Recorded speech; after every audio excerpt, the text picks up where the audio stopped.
without Yeah, further bro. ado, so good to have Stanley So here finally, and it is indeed finally, because we have been on this for quite um days now, if I'm mistaken. It's not up yeah, to a week, really, is it? it's nearly. I think it's nearly a week. I don't know. It's more than. I don't know. I'm not sure. All right. Anyway, we finally got you here, and it's a wonderful privilege to have you on this. And to let my audience know who Stanley is, I would love you to give a formal intro. Yeah, sure. So, hello everyone. My name is Stanley Anigbogu. I'm from Nigeria. I hail from the southern eastern part of Nigeria. So I am a storyteller and a creative technologist. So what I do is I apply creativity into technology in so many different ways in storytelling, filmmaking, local technology, and name it. So I am the CEO of a STEM education company that educates young Africans and Nigerians using science, technology, and innovation for them to use materials they find around their environment to work on real life science projects that solve problems in their environment. So that's what I do, and that's what my company does. And for fun, I just do. It's not for fun actually. So I communicate. I just started my career as a storyteller. It's been tough. It's been adventurous, and but everything is going well. Like we just like I won a couple of awards, and I just became a jury for a storytelling festival just started last year. So it's really like a fast track, and it's showing me this is where I belong. So it's been amazing, and that's all about Stanley and the world again in a given shot. I don't believe that's all about Stanley, because there is a lot to to your life. I mean, this is just the tech world, and I Yeah, really love the part when you said it's fun, because it actually emphasizes what me and Ahmed had the last session we had, and we were actually talking about um, passion. We said what people do, they should put passion into it. Like it should be things that they love doing. So now that you say it's fun, like it's really emphasizes that point that you love doing this and you feel that you're being created for this, and that's really really beautiful. And I should congratulate you on the awards. I mean, I don't even know which one to congratulate you on, but then congratulations. thank you so much. I appreciate So it. Thanks. moving on to my first question, and now I believe you have a company working in Africa already, and Yes. that's really a great thing to know. So I said at the mention of tech, when we hear the word tech, Hmm. everyone focus attention. More attention is channeled towards the um, Europe, Africa, America, Asia, and all of that, and less attention is navigated towards Africa. What do you think? Why do you think Africa has been sidelined and they aren't really mentioned when it comes to tech? I actually, so this is how I'm going to put it. It's quite simple. Based on the foundations, we know Africa is a continent that is filled with wildlife. So many we have we have agriculture and so many sectors, and Africa focuses on those sectors, and that's a problem because for you to have technological innovation and creativity, you have to start from the education system. And that's what Africa lacks, that basic foundation to support technology from the basic education. So let's say that the Europe, Asia, and other continents are highlighted because of they are really good in technology, not just because they are smarter, which they are not. We are all capable of doing amazing things. Some of the leading innovations we are from Africa as well. So the question is why? Why Africa is sidelined is because Africa is still in an industrial age whereby these other continents have moved away from the industrial age. Africa is still trying to get into the industrial age. We're still trying to set up companies that will manufacture like simple things like plastic pencils and so many other different things. And this is a problem because these continents have moved on into producing laptops, phones, AI, smart technology, and 5G, and so many other things. So the problem is Africa is still trying to cover up that gap. But the beauty of our generation right now. And as we can see, you're having so many startups in Nigeria. For example, let me give you an example. Paystack. So Paystack was just worth a couple of million of naira, and overnight it become like worth almost $200 million, and that's really amazing. The tech space is something that Africa has to look into, especially the digital tech space, because since we don't have the hardware, we should focus more on the digital space, which we still have space in. But what I'm just going to go back to that base to keep this simple is Africa is sidelined because we lack the core concept of application of technology and creativity in the education system. We focus more on theory than on practical. So we are not showing the world what we are learning. We are just learning. That's why you see when Africans leave and move to Europe, they are able to apply what they have learned and become creative individuals. That's when you say once you live like you live Nigeria, your destiny is unlocked. So that's what people say. Yeah. I feel in a way I feel that the past conversations that I've been having with people, because mainly my platform is for youths, and I feel like it's really beautiful. Like the first person I had a conversation with was Walid, and Walid was of the opinion that our government, the system, Walid is a Moroccan actually, that the system in Yeah. Morocco, in Africa, sorry, that we don't invest in our youths the way we should, and that's one of the biggest problems that we're facing. And Mm. I think we had the same I had the same conversation with Ahmed recently, and it was almost like in the same room. We are seeing things in the same way, and it's more like we, like you said, when you leave Africa, your destiny has been unlocked. Like it's more like that, because they don't get the amenities and the equipment to practice what they've learned. It's more like we just memorizing, reading books, and we aren't putting it into action.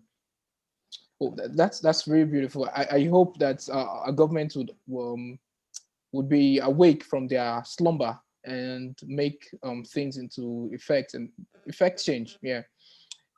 That's what we pray for, better leaders. Because once you have better leaders, you have better decision makers. So let's hope. Yeah, because it seems like we're way behind, because I see some African countries where they still have their main revenue to be petrol, while Exactly. developed countries are seeing they want to create cars that are, what is this car? Tesla, Elon Tesla. Musk. Bless you. Yeah, Yeah. Tesla. So this is the kind of mindset, the kind of vision that they are seeing. They want to grow past this level, and you guys are still investing on petrol. Like that's your main revenue. You don't have a foresight. So Yeah. it's a big problem, and we just hope it's being solved sooner. So my second question should be the first question, but I purposely made it the second one. So what inspired Okay. this tech journey of yours? And in regards to your experience in this tech world, would you say that it is a creativity, like it is a talent, Mm. a gift, sorry, or a skill that one could learn?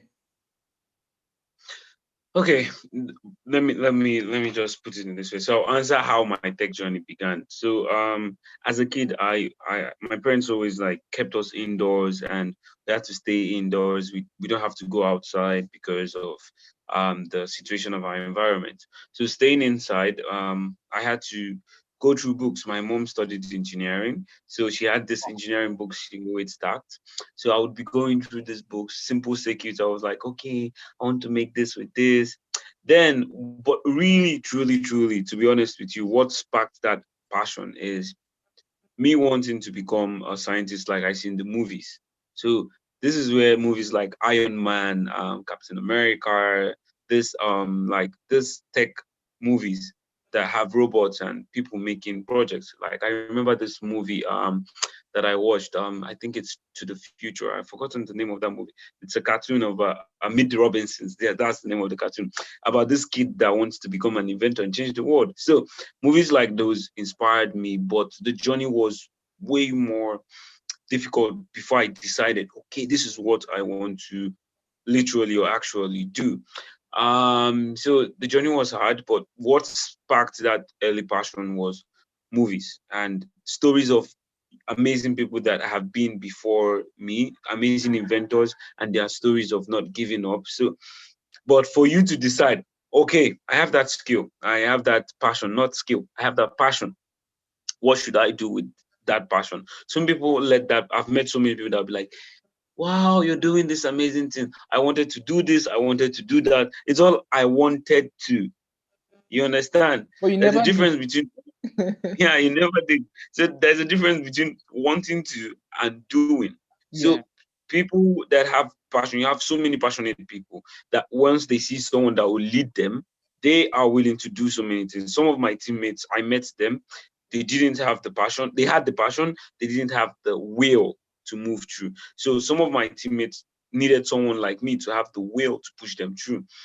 Let me give you a secret. I am not really good in electronics or mechanics or chemical engineering. I don't think that I would even call myself 100% guru in engineering, but this is what I'm really good at. Now, let me answer that question. Is it a skill or a talent or is it a gift?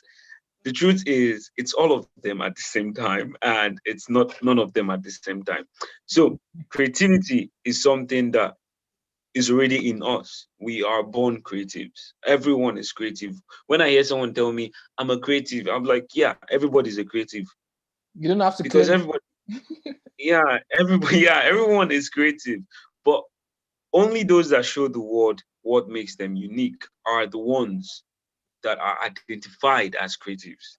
You understand now? Yeah, yeah. Because you yourself now, you're doing this podcast. To be honest, I'm not sure I can do a podcast. I can't continuously do it because it's not something I am passionate about. That's where passion comes in. Are you passionate about what you're creative at? Some people can be good at drawing. I'm really good at drawing, but I'm not passionate about art, about drawing, but I'm really passionate about storytelling. So that passion is what drives that creativity. Now, what is the tool for you to become successful?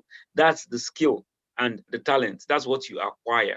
That's what practice and consistency pushes us to get better at. So I, at first sight, I knew I was good in coming up with crazy ideas. I have like every year I have a book. Like this year, this is my book for this year. This is 2021. I have every year I have a book that I use for writing down my crazy ideas. And what I did is every year I write those ideas, I draw them, I design them, and I say, okay, this is what I'm going to do. This is what I am not going to do. And that is the creative part of me, putting down those ideas. Some of those ideas are really difficult to make. You understand? They're really difficult to make. And you ask your question, how do I make this? That is when you need the skill. You understand right now? You need to go and find the skill or find someone that will teach you or someone that would execute that part of that project, someone that has that skill. Because sometimes for you to be successful, you don't have to do it alone. You need people. You need people that would help you achieve that dream, people that have the same passion with you. So for me, I think it's more about being creative, applying it passion, and learning and acquiring those skills.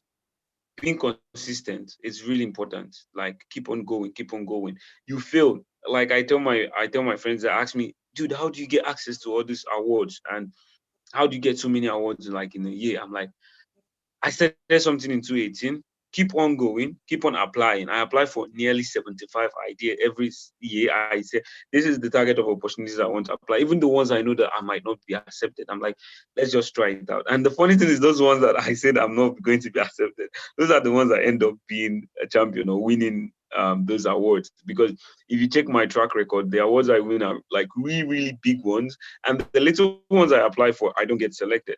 So I kept that mindset, just keep on going, don't be scared. You will fail. Failure is part of the process. That's what so many people don't know. So they think it's all about skill and talent. No, it's about consistency, learning from your fails and mistakes. So yeah, that's the whole cocktail for doing what I do. That's beautiful. I mean, what we should hold on to and practice more is be persistent. Whatever you do, be persistent in it. I'm of the opinion that there's no such thing as talent. There's no such thing as gift. And the reason why I believe that way is because I feel that we only give ourselves more to something.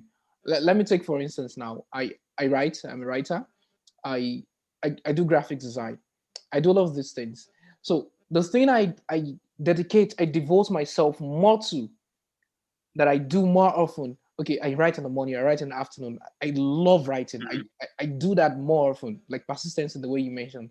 So that is what people will Yeah. say, oh, he has the skill, he can do this, he can do this, but he's more gifted in this. And because Mm. I let myself do it more often and I enjoy doing it. So I just want to emphasize your point that it's more about persistency than skill and all of that. So when you love doing something, when you do it more often, you want to learn more, you're curious to know more, so explore it more and more and more. So and out Yeah. of that, creativity is being birthed. And I Yeah. There love is the this fact, yeah, go on, I'm I'm listening. sorry. There It's there okay. is this talk show that I listen to, and I have forgotten the name. I think it's Tom. Tom, he's a motivational speaker. So he said something. He said human beings are not herbivorous, we are not carnivorous, we are not omnivorous, we are infovorous. That means we love consuming Information. information. Yeah. Yeah, we love consuming information. And this is what, like, when you consume information, the more you consume, the more you become what you consume. Like I say, we are all empty Android phones or empty iPhones. What the apps you download is how you will function. Yeah. That's it. The the apps you download, the more you function. If you don't have memory space, upgrade yourself, push yourself past that limit, enter another space, enter another gigabyte, so that you can upgrade. If you download rubbish apps, you end up giving out rubbish. But when you download useful apps in you, applications of life, that is when you're able to give out value, and that's when people value you. So yeah, It's actually beautiful when you said we are like our life evolves around information, like, and I really mm, totally agree with you on that, because the right information will lead us to the right path. And someone who will think that, oh, Taufik got to speak with Stanley, and their major conversation will be about tech and tech alone. Now you mentioned the fact that you had to put in for different opportunities, and you get chosen by the top ones. So these are things that people should hold on to, and it says an information. It's a piece of advice that you could hold on to, and it's gonna be really, really beautiful. No matter where you are in life, no matter what you're doing, it might not be tech, it might be something else. It might you just So that's really beautiful. So now, like, we are in the 21st century, if I'm not wrong, and there are thousands, if not billions, of innovations already, and innovations are still surfacing day in, day out. We are still hearing new things in the tech world, and the world is just getting easier and easier. I mean, we can just, I'm gonna stamp with my finger, I can just, Siri, I need this, I need that, and I can get things done like very fast and easily. So how do you think you can impact change? What do you think you can um how do you think you can participate? How do you think you can um act your own way, do your own part, take your own mm. make your own contribution to this world? Okay, so I have so many students when that we have a STEM programs with, like, currently right now, and we have a STEM program that is impacting nearly about 200 girls in Nigeria. So Wow. the question is, how do we make these girls change makers in the space of 1 month? So that's like the timeline we have, and there is something I invented, or it's not invented, something that I just applied. I don't know if it's been used before, but in the tech space, people normally avoid it. So I call it in the STEM education space, people normally avoid it. I call it the problem solving module. So instead of people looking for solutions, stop looking, like, if any tech entrepreneur or techpreneur that is listening to me, avoid looking for solutions. No, look for problems to solve. Once you identify a problem to solve, a solution comes out. Just find that problem, stick to that problem, be sure that you are passionate about that problem. Then you can find a solution. But when you're looking for a solution, what are you looking for? You're just looking for a random solution from nowhere. It's not, you don't have any story behind that solution, don't have any passion behind it. Any Yeah, question behind sometimes it as well? You have a yeah, why. yeah, you don't have a why. It's just like a how. And if the why is not strong, the how dies. I have so many project ideas I drew. Some of my amazing projects that I did in 2020, we are from 2020, sorry, we are from 2018. Some of the projects I have. And the question is, why didn't I do them? Like, why didn't I work on those projects in 2018? It's because they were not relevant at that time. You understand? They Yeah. weren't relevant. So the question is, why did I decide to start them now? Like the program I'm training these girls, it's an idea from 2018. So why did I decide to start them now? I decided to start them now because the why is important. Because now you have in so many organizations moving to gender equality. So this is the right time to execute it.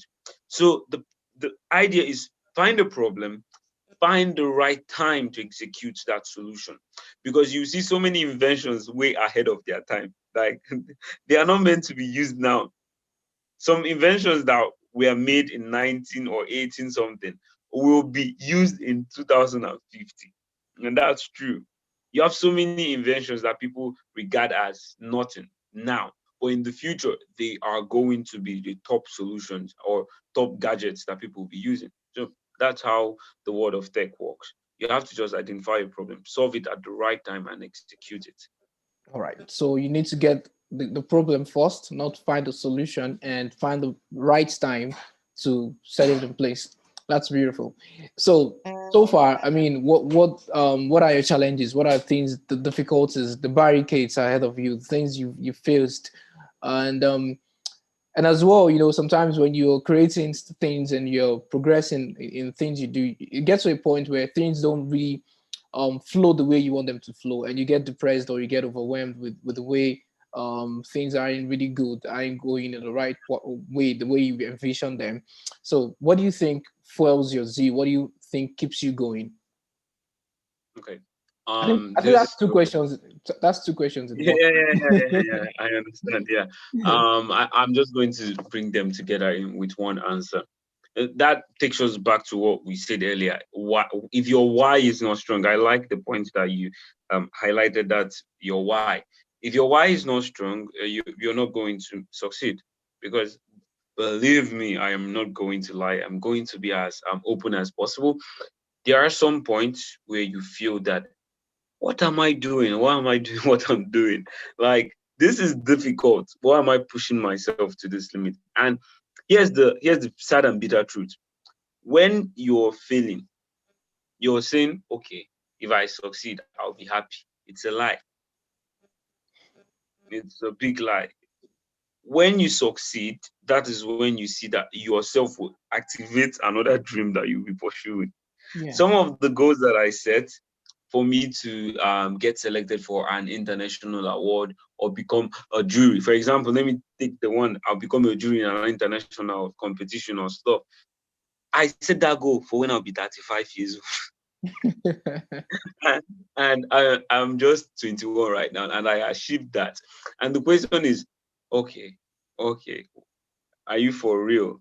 And you see, when you put in the hard work, you get there. And here's the truth, it's really difficult. Sometimes when people ask me I don't even know where to start to give them advice. I'm like, see, just find something you love and start doing it. Because I, that's the I only think advice I I think can you give should you. write it. I think you should write a book so people could just relate to. Just like, you need my advice, go read my book.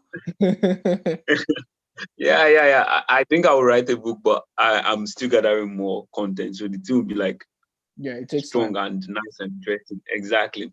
So the point is, it's really going to be difficult. You have fear of failure and you have fear of success.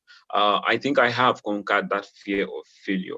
And the fear of success is something that I'm trying so hard to conquer. Fear of success is when you think that people are not liking what you're doing, that people don't like that you're succeeding, that people are against you, people are your enemy, and you're losing so much friends and your friends are going away. Here's this so truth.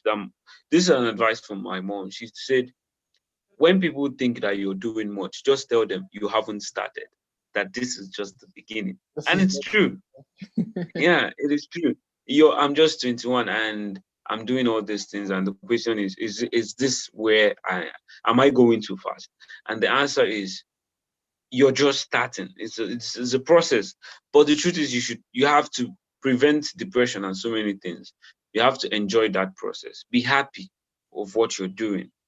There are going to be hard points. People are going to push against you. They are not pushing against you because life doesn't want you to succeed. They are pushing against you because life wants you to get stronger. And with time, I have gotten stronger.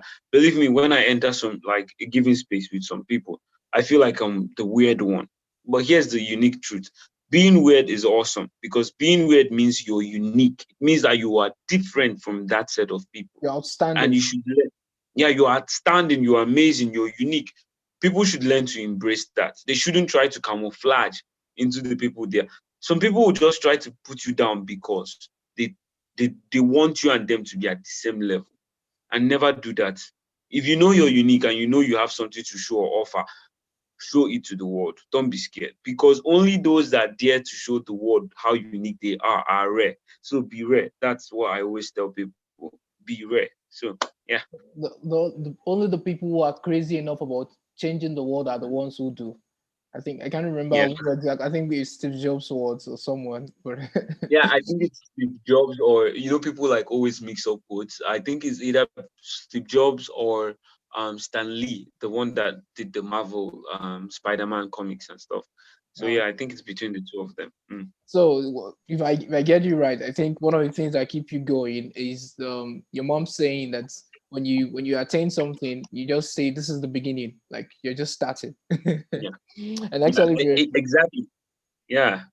For example, when I win, if you go to my post on Instagram, you would see some of my posts and awards. I don't write much about it. For the ones that don't need much information, I just write, it was an amazing opportunity. What's next?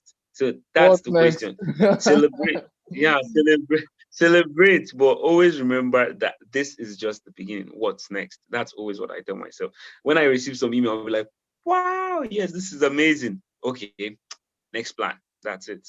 We keep on moving. Wow, wow, that's beautiful. I'm gonna hold on to that and work on it really. Yeah. So, talking about your company, you told us that you started teaching some female folks. Maybe I don't know age range. Like the one that we teach young girls is just a program that we do. Like our company is both profit and non-profit. So we have the trainings where we get paid for, and we have the trainings that we launch non-profit projects to train um students on specific type of projects. So those ones are funded by organizations like Peace First, Opportunity Decks, and hopefully like Kids Rights and stuff like that. So those are the organizations that we seek for non-profit fund for our projects. Yeah. So basically now you teach kids as well. Yeah. Now kids are from the age of 6 to 18 that we are currently training. So because they are the future. Not that we won't we are planning to like train people from 18 and above in the future, but for now we are sticking with 6 to 18 years of age. Yeah, I wanted to ask you a question, but I think you answered already. I wanted to say, why do you think it's important to catch them young? And you said they are the future, and probably you might have another elaboration or explanation on that. And Uh, how is it? Is it not tasky for you to get kids of 6 years old to understand this thing you teach them? so basically I think that's what I'll call a gift because I'm really good with kids. So normally what we do is we make the lessons fun. Like we don't emphasize on passing knowledge to them. We emphasize on making it fun for them, not just to make them. Our aim is not to make them inventors already. Our aim is to inspire them to be inventors. You understand? Yeah. So, but for the ages of 11 to 18, we focus on making them to come up with their own solutions, come up with their own ideas. But for at least from 10 years and below, focus on making those activities fun to inspire and motivate them to become problem solvers, STEM educators, innovators, inventors, and problem solvers. So yeah, that's how we function. And the reason we use that age gap is because they are more motivated, inspired, fearless, creative.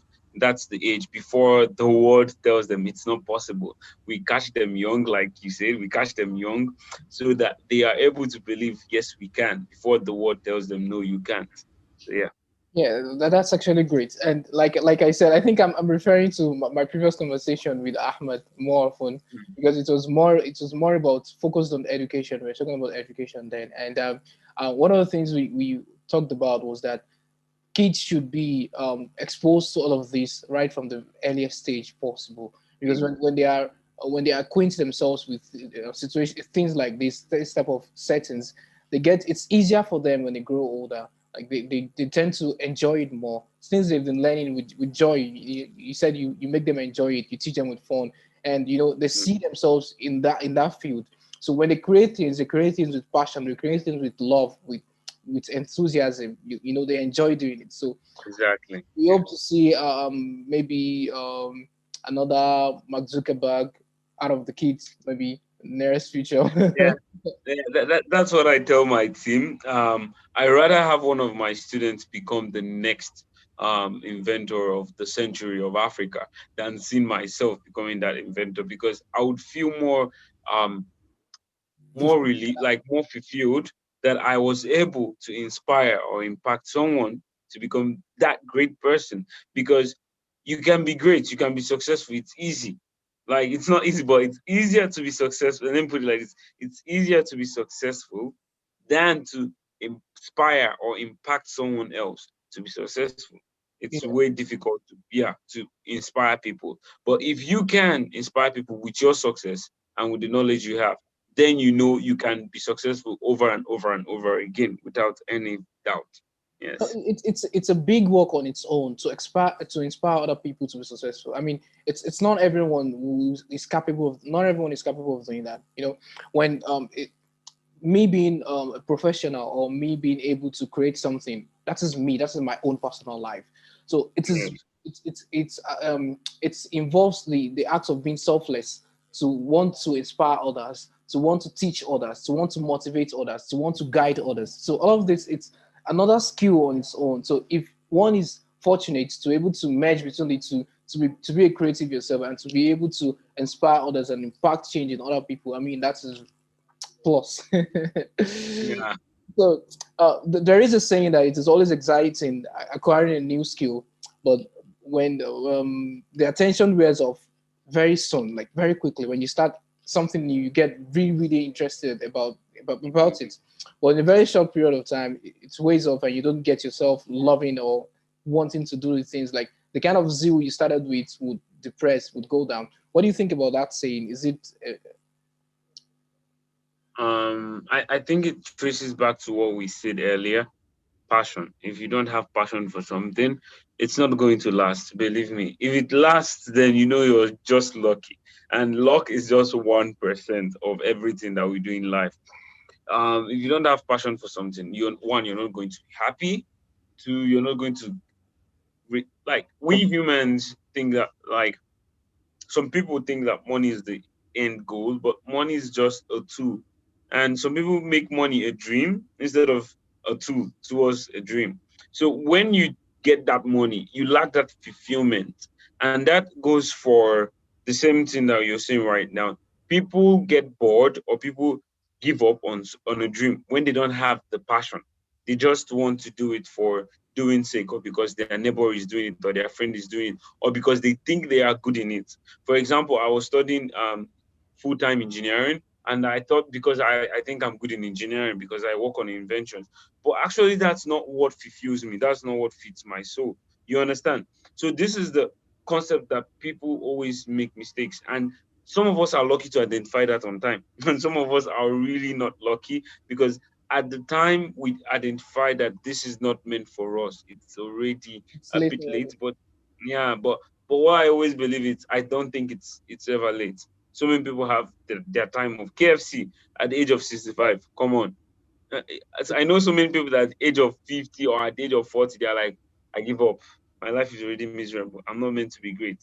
But KFC, like, at the age of 65, you have so many great people that at that very late age, and you have people that became successful at a very young age. So Age is just a number. So yeah. Yeah, and that is, if my DP on Instagram, that was what I had on it. Like, it is never too late to start anew, to start again, to start from the very Yeah. beginning. Even no matter what, no matter how old you are, if you're passionate about something and you feel at it, you can always start from the very beginning again. Yeah. So it is known that people see tech oriented people to be boring, and they don't really enjoy, they don't have leisure time, and they are less sociable. What would you say Mhm. about that? What do you think about that? Is that true? Okay, let me say it. For my social life is like this. Pew! It's like downhill because it's true. In a way, if you look at it, it's true. But it depends on the personality of the person. So this is what people take people for. They take them as people that are not social. They don't like to interact with people. But the fact is, it's false for some of us. Some of us are extrovert. Like I became a tech guy at SS2. I had that passion before, but I fully entered into tech at my senior secondary class too. And that was when I said, okay, I'm starting this tech career. I'm going to put my ideas and vision out there. But before that, I was this guy that likes to party. I still like to party, meet people, travel, explore, go skydiving, climb mountains. I love doing all those type of things. And people would still look at me as boring. The fact is because we spent much time doing science and technology, because science and technology requires time. And when you don't make yourself available for people, that is when you become boring. So people take us as people that like take people as people that are not available. They are always busy, and they don't like to socialize. But it's just a stereotype. Yeah, it's just a stereotype. Some So of us like some of us like to party, travel, meet new people, explore, go crazy, do crazy stuff. So for example, people like me. But the main thing is I always try to allocate my time. This is the time for video games. This is the time for work. This is the time for movies. This is the time to go out. But when I am working on a serious project, I never try to go out and have fun. I always try to concentrate. Once I'm done with the project, unless that I want to have a creative moment when I liberate my mind, and that's when I just go out just for fun. And that gives me a time to recollect myself and come up with creative ideas. Like I was saying, I get most of my creative ideas during high points in my life. That's when I'm having the most fun. I'm doing very low points in my life. You never get ideas being in the middle. No. Either you're up there and those ideas are coming, or you're down there and those ideas start coming to you. No ideas come from in between. Nah, you have to choose one. Either you're down, you get the ideas down, you're up, you get the ideas up. So that's how it is. so for all of you that are thinking that Stanley is a very boring person, no, you got it wrong. Stanley does crazy things, and he likes to meet people, explore, travel, get to know, and socialize himself with others. And I believe it's a common belief that tech people are like that. I don't know if you watched a movie, Silicon Valley. Have you watched it? This is the seventh time someone is describing this movie. It's You something have I'm going to you check have it out. you have to watch that movie. Yeah. And, it is like that. Like the character in the movie is portrayed. The tech guy in the movie is portrayed to be someone that can't even express himself. He's a guru. He's a tech guru. But then when it comes to, oh, it's social life. Oh God, it's so boring. It's actually very. Yeah. You need to watch that movie, really. Oh, So, okay. Wait, I have something to say. Like for example, Elon Musk. yeah, He is like 100% tech guy, like 100%. But yeah. he does crazy things. Like he is the king of crazy things. But do you know, even at that, people throw at him and they say that he's not the really guy, he's not the one behind the tech brains because they see that he's so sociable and all of that. No, I'm Yeah, not saying but I'm not saying yeah, that's true. Like that's true. that. When people see you as the fun type, they think, okay, you don't have anything to offer. But the fact is, Elon Musk started Tesla from the beginning. There's a certain point in my company, I don't bring ideas. Like I just say, okay, so this is what we have.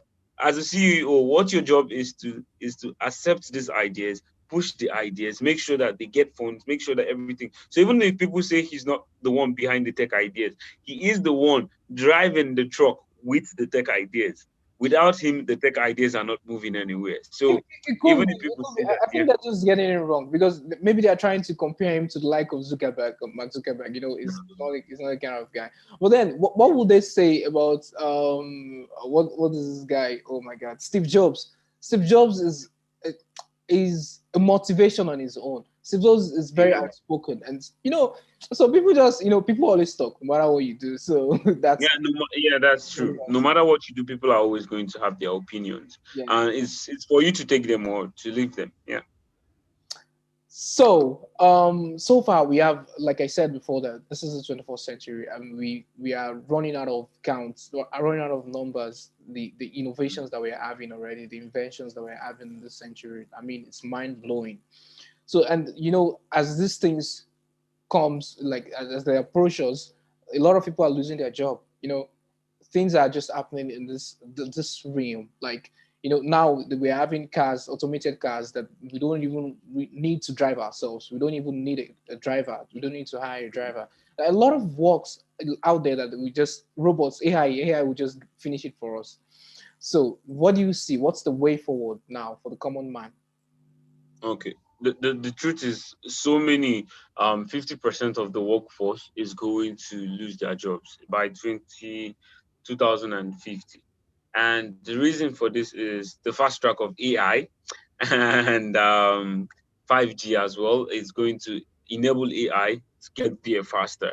And And I also, think we're, we are, we're getting past 5G sooner. yeah, the way technology is improving, here's the reason. Um, the world is getting more comfortable at doing allowing machines to do things for them. Life is becoming easier, so people are getting more ideas of how to make life more easier, because when it becomes easy, people will think more easier.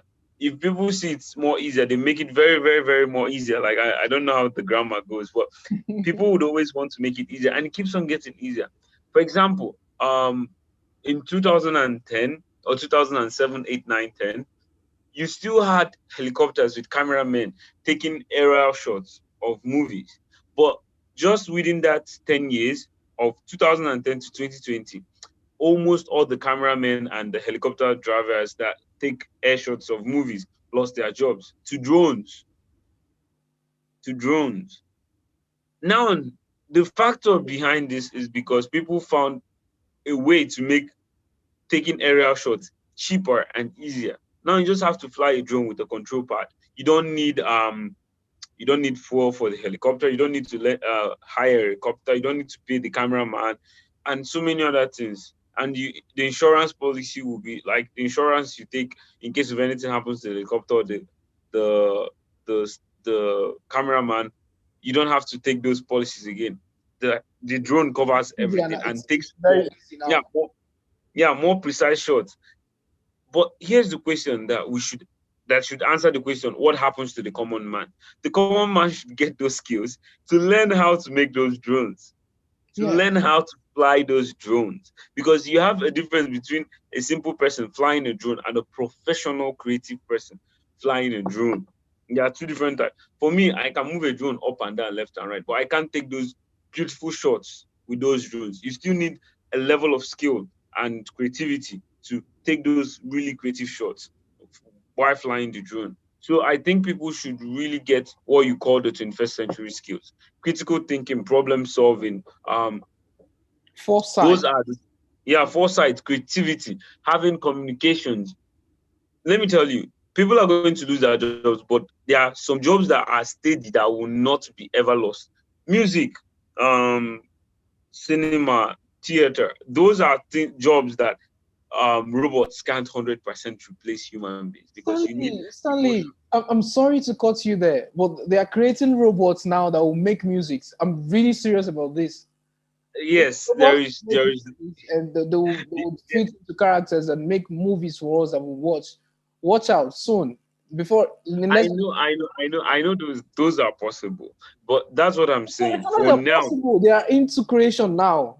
We're gonna welcome them soon. I'm but serious. you still need.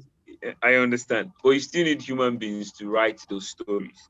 Yeah. You still need the culture. So I think it's crucial that people find, listen, you're going to make robots, and robots are already making robots as we speak. Yeah, But yeah. the question is, who is going to design those robots to make those robots make better robots?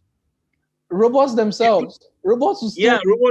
robots are getting intelligent. Even you're having like deep learning and machine learning as well. Like they keep on improving and upgrading themselves. Yeah. One day, I know that's the fear of every human being, that one And day robots are going you to know why take AI over. are very unique? Like the uniqueness in it is because they learn faster. Yeah, they learn faster. Exactly. Yeah. So they Yeah, just tell them and they will do it. They'll get it. They will understand it. They will assimilate it. It's there. It's stuck in their head. exactly. People think that AI is only robots that talk, and AI already existed last 5 years. In Yeah. Spotify uses AI. YouTube uses AI. Don't you see they prescribe for you music that is related to the music you listen to? Those are AI systems, deep learning, machine learning system. They have understood what type of music you like, and they create an algorithm of the specific type of music you possibly might like.